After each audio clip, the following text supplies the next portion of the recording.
What we've seen is rivers that are impacted by acid rain, rivers where there's a loss of productivity because we're putting too much acid into them. There are people who still drink river water in Eastern Canada as their primary supply.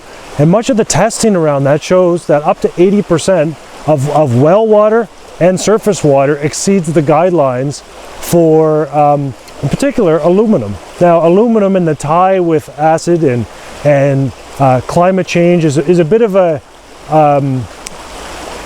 difficult thread to follow. But basically, when you acidify a system, certain metals become toxic. And aluminum is one of those metals. And so what we've seen is where we've thrown, again, the acid-base balance out of whack. What has happened is aluminum all of a sudden becomes really prevalent and most importantly becomes acutely toxic. And so people consume this over time, and there are indications that it's linked to some long-term health outcomes that are not what we want to have for humans, particularly neurodegenerative decay. Zoom out a little bit further, not just about consuming the water, it's important for humans as well. Human health. Rivers are a fundamental piece of societal fabric, at least where I'm from. Everyone can relate to rivers, so having a healthy river is really important from a sense of well-being. People use rivers in many ways, either traditionally, culturally, recreationally, or from a food security perspective.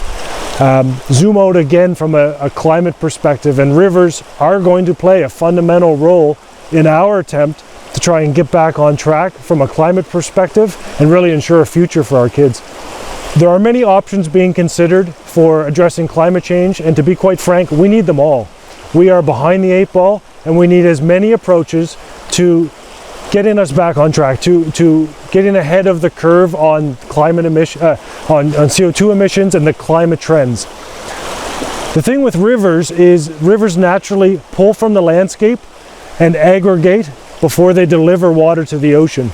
And that offers us a really unique opportunity to take our direct measurements using relatively inexpensive gear throughout the watershed, the catchment which drains into a river, throughout the river, and then as it enters the ocean.